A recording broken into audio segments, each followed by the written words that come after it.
is my keeper. Jesus is my king.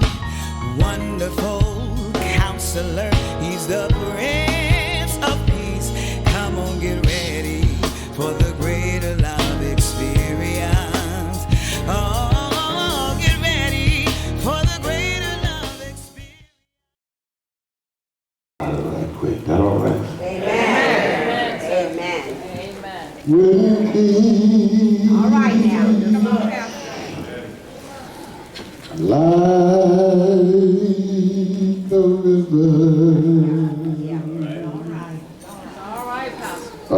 Attendeth my way.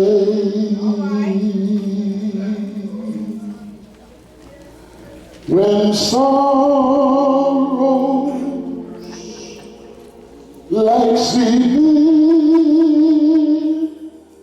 low roll.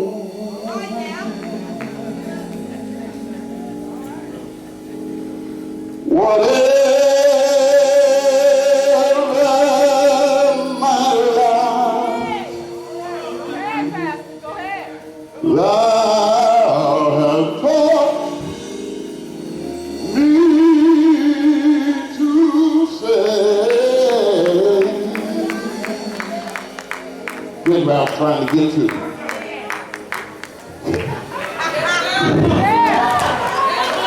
It is well. It is well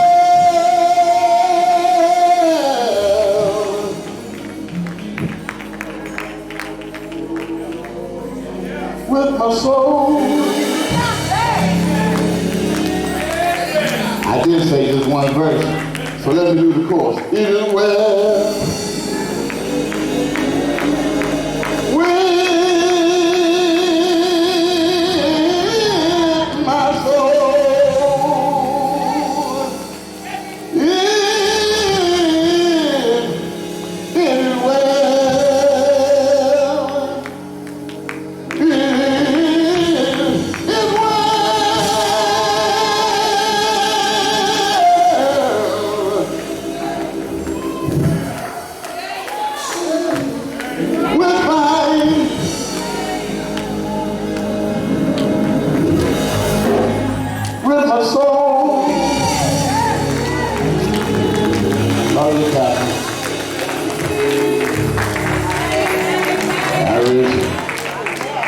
Word from our sponsor, found in 1 Samuel,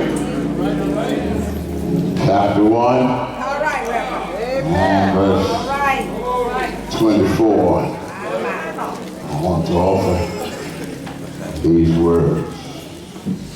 You're hearing 1 Samuel, chapter 1, and verse 24. And when she had weaned him, she took him up with her. Now you know that's preaching stuff. With 3 bullocks and 1 ephah of flour and a bottle of wine, and brought him unto the house of the Lord in Shiloh. And the child was young. All right. Here ended the reading of the word of our God. Just for a few moments, I want to offer for you this subject, the product of a praying mother.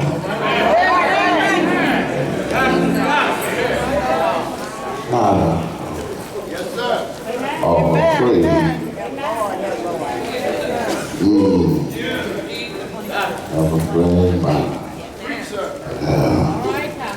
Amen. That we thank you. Those of you who would stand in respect to the reading of the word of God. Thank you, I should say. God bless you. Keep you in our prayer. Celebrate these men who stand behind the wall for us today. And you too, David. Thankful for your commitment today. I have always been fascinated Thank you, brother. I've always been fascinated by the woman named Hannah, who is a wife of a man by the name of Elkanah. Amen. And he is also married to a woman by the name of Peninnah. Right. What differentiates Peninnah from Hannah is that Peninnah has been able to give him children. Elkanah has had children by Peninnah. But Hannah is barren.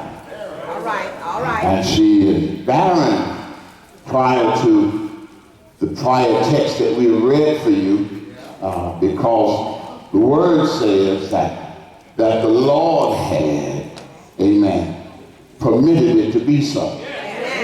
Amen. Barren meaning she could not have children. And she would go to church anyhow.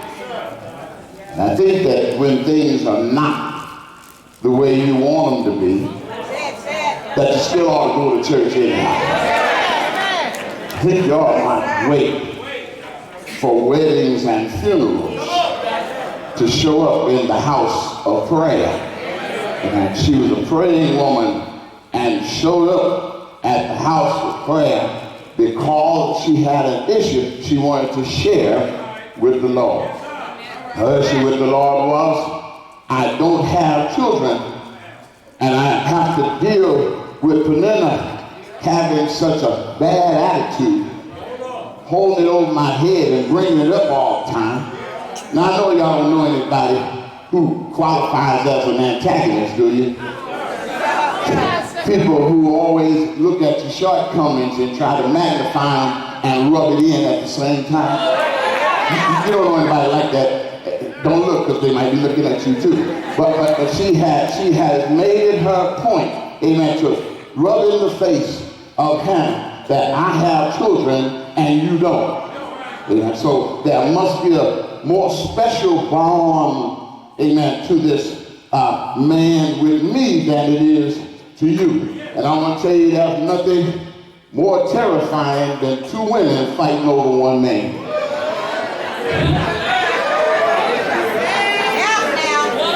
Ooh, there it is. And having issues trying to gain favor one over the other. And sometimes when you're trying to gain favor, you'll jeopardize your standards. Come uncharacteristic in your character attributes. And rather than be by yourself, a snowman is better than no man, even if he melts.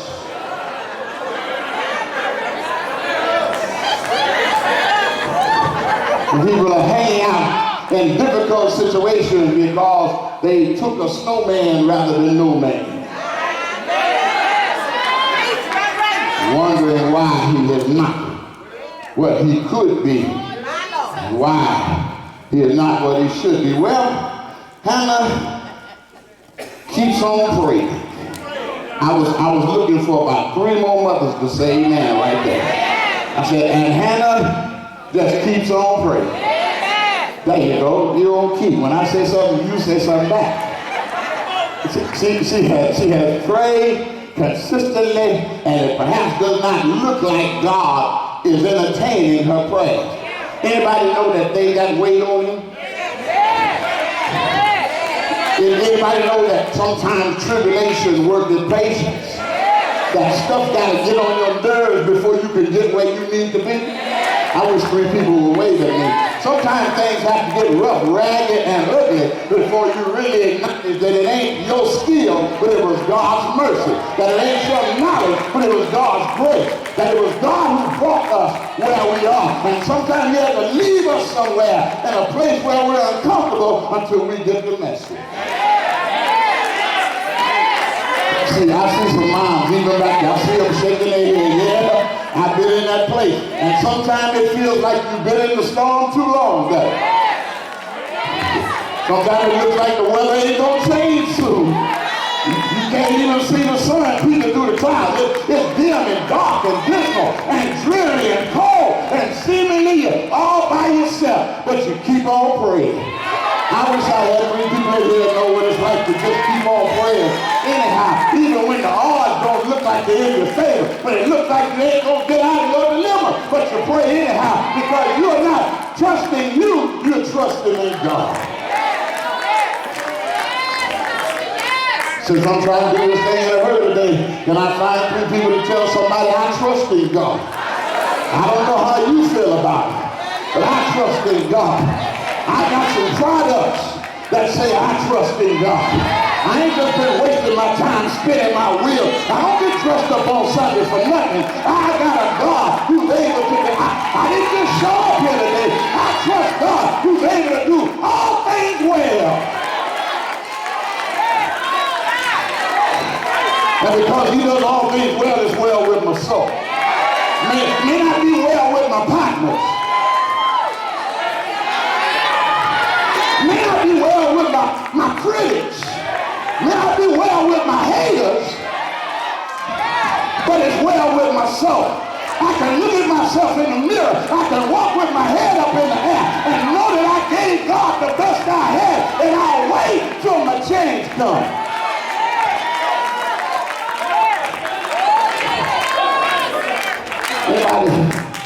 Everybody ever have to wait on some change to come?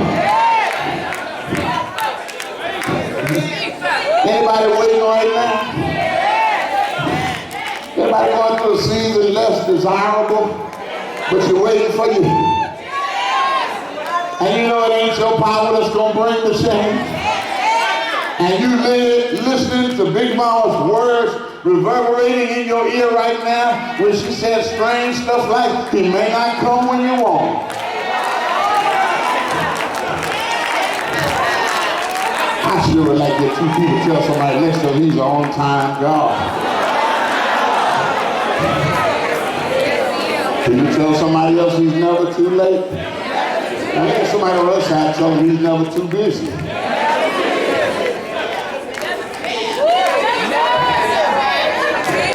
Just because you can't see him working doesn't mean he's not there.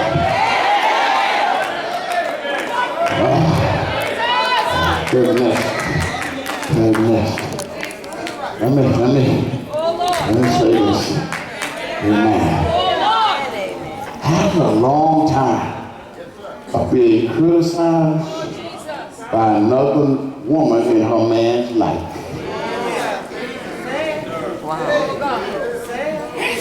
The man treats her fairly. Ooh, somebody didn't do it. Can I get 3 people to tell somebody all men ain't dogs?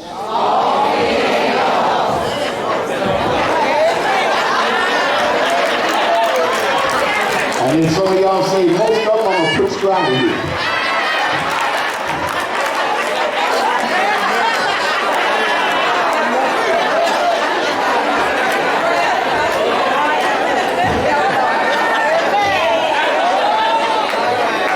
To the bridge. You can have sickle cell traits and still not have sickle cell.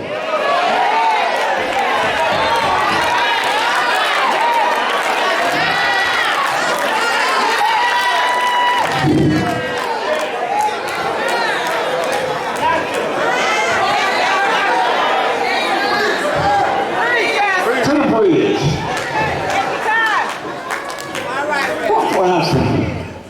Things here with her persistence, Hannah's persistence in her praying, and Penina's persistence in her harassment. Amen. Why don't not God stop her, Penina, from harassing Hannah? Why doesn't God just take all your enemies and kick them off the earth? Why doesn't God just take everybody who harasses you and put them on an island by themselves? Why doesn't God just take all your antagonists and paralyze them Why doesn't God destroy all your enemies? Oh God, oh God. Can I tell you? Enemies may look bad for you, Say it. but enemies are really good for you. Because if you didn't have enemies, you wouldn't be able to distinguish your friends.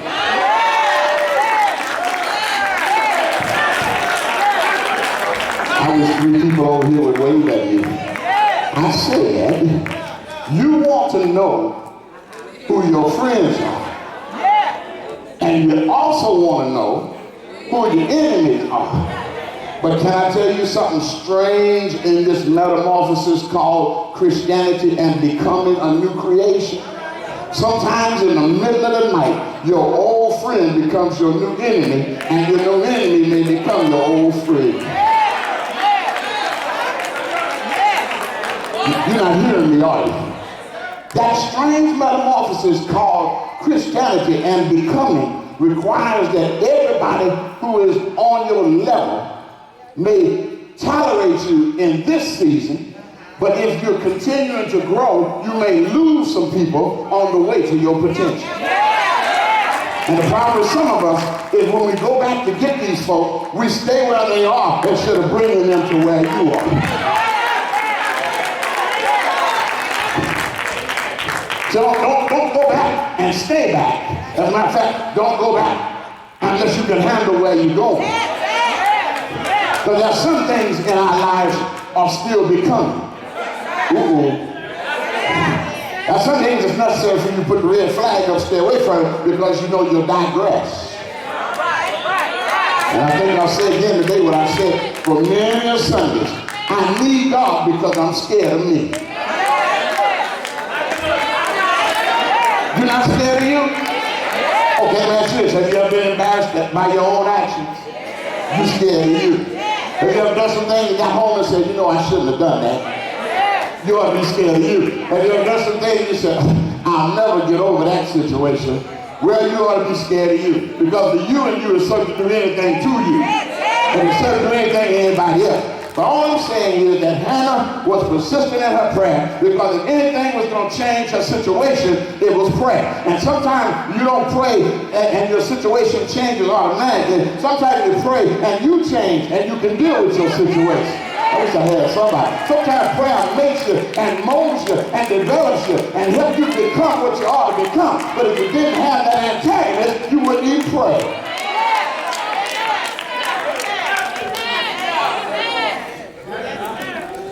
Can I say something y'all be mad at me? Amen, sir. I was going to say it anyway, it's called executive free. Amen, sir. How long does God continue to get the leftovers in our lives? When will we get the first fruits of our gratitude? It seems like when he blesses us, we'll acknowledge the blessing, but we won't be consistent in our participation. Because our celebration most of the time are non-Christian celebrations. Say it, Reverend. Wish I had somebody right there. And so we don't employ God until it's something that tears at our heartstrings. Something that causes us some grief and some sorrow. And then all of a sudden God becomes the antidote. But I know there's some Hannahs in here who don't mistreat God like that. I know there's not too many Peninnahs in here. And I want to ask you before the day's over with, change your ways. You can't be a hater all your life. You got to learn how to love some folks, because hate does some things to you. Hate messes with you psychologically. Hate deteriorates you. Are you hearing me? Physically. Hate is a strain on your psyche. Hate is a detriment to your spiritual growth and development. And when you do it, you are putting your blessings on hold till you get ready and right to be able to handle what God can't give you while you're mad. I wish I was preaching to 2 people. Do you know there's some blessings that God wants to give you, but he won't give you while you're mad? He won't give you while you're angry. He won't give you while you're ungrateful.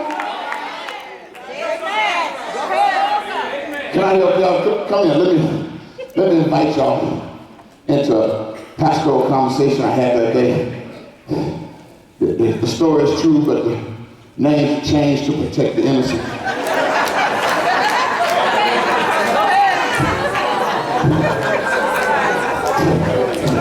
Fella calls me and says, I'm through this fella. I've helped him. I've done what I could to help he and his congregation. They've gone through some things, and we've been there for him. And it seems like even when you help him, he won't say or show his appreciation. He acts entitled like God, and we owe it to him to always bail him out of his difficulties. See, y'all thinking about somebody else in here, aren't you? To bail him out, and then he's ungrateful. The word sin, I think, is the sin of ingratitude. But he's ungrateful for what has been done for him. And I just need to talk to you, Papa. Tell me what I'll do. I said 2 things I want to tell you. First thing is, stop calling. Not me. Stop calling him. Because when he's ready to get up, he'll come to himself. Number 2, you cannot make somebody want to be successful. You can take success all day and put it in somebody's hand. And most of them will be able to put it down.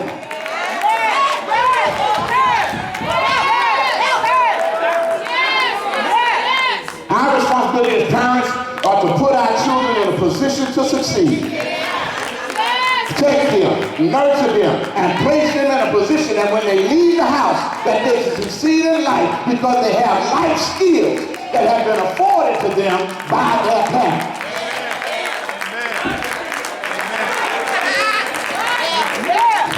When they walk out the door, you know they're not going to make it. When they walk out the door, you say, life is just a whoop they so-and-so. They just have a hard time because they take this thing for granted.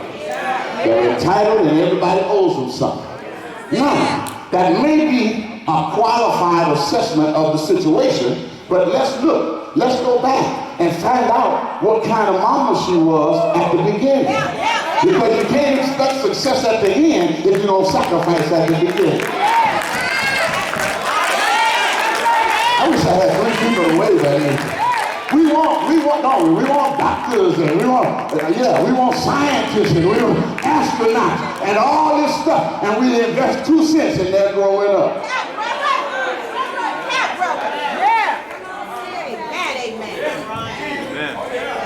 You can't get a scientist out of a crackhead investment.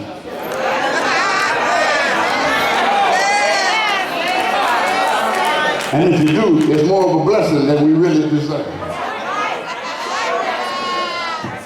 Are you in the house with me today? Let's take it to the bridge. Let's look at what Hannah does. First of all, Hannah prepares before the child arrives. Uh-oh. The best chance for a child to succeed is to prepare for them before they become a surprise. Oops. What happened? One of my members said they don't know how it happened. I wanted to tell her after church, but she already had 5 children, so I figured she knew.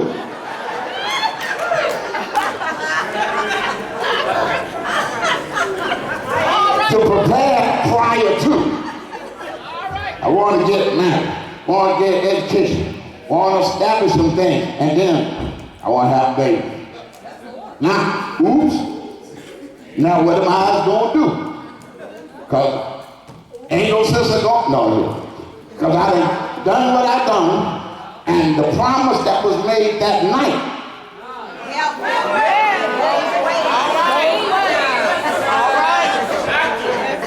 disappeared with the light of day. And now here I am. So, Hannah has asked prior too. She made prior preparation because in the world where we live now, you need to have preparations made to receive them. Now, all of us can look back over our resume, see some stuff we could have done differently, and so ain't no need trying to beat a situation to death. That's not what I'm doing. If you're taking it that way, you're in the wrong sermon. Come back to the one I'm preaching. What I'm preaching says, even though you might have made it, not doing it in that order, you ought not encourage other folks to do it. You ought to want other people, amen, to have an advantage, at least a fair opportunity to succeed in their relationship. I think I want to say this real loud. I'm glad to know that young people are wanting to get married again. I was kind of worried for a while. But it seemed like for a minute nobody wanted to get married. Everybody just wanted free milk.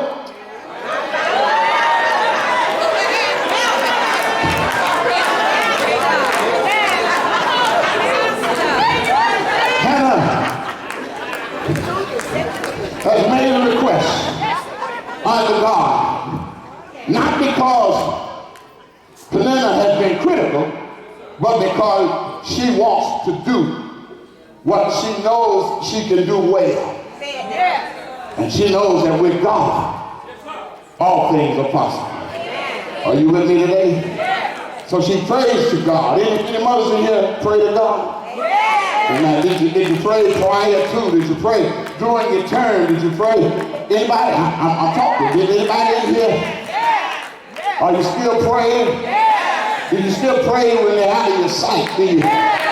You still pray because you don't know what they're supposed to do. You still pray because, as we learned 2 Sundays ago, sometimes normalcy is thrown away and this rebellious person shows up at your house that didn't live there before.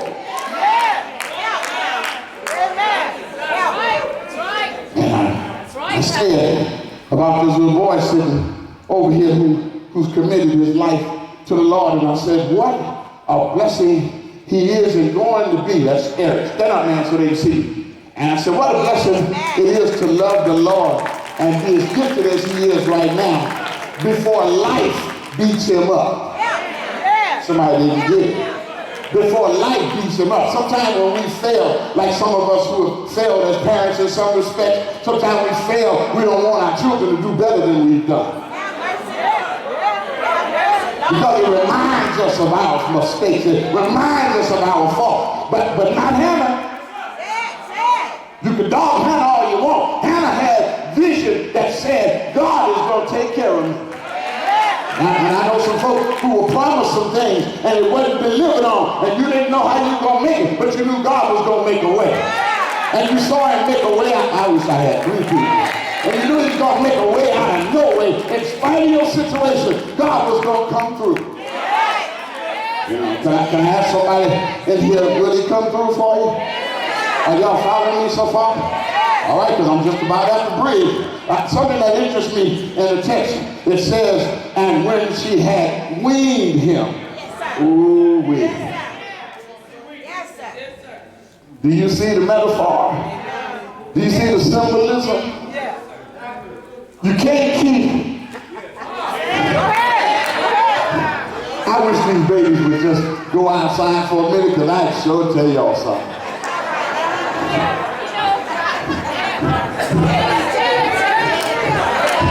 Reason why some kids are not growing up is because they still feeding.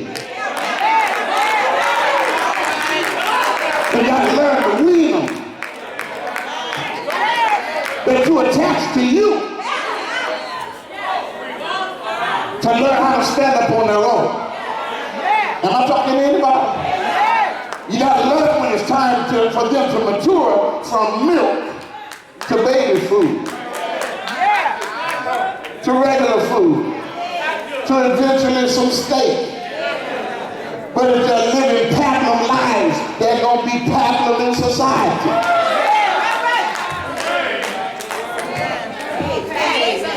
It starts the growth of a child. I was told by one of my genius sons in the medical field that seniors, that adult bodies really don't need milk after a while. That's why you become lactate intolerant. up in this ride. After a while, drinking milk messes with your stomach. Because you really don't need what it offers anymore. Your bones get, oh, come on here. You already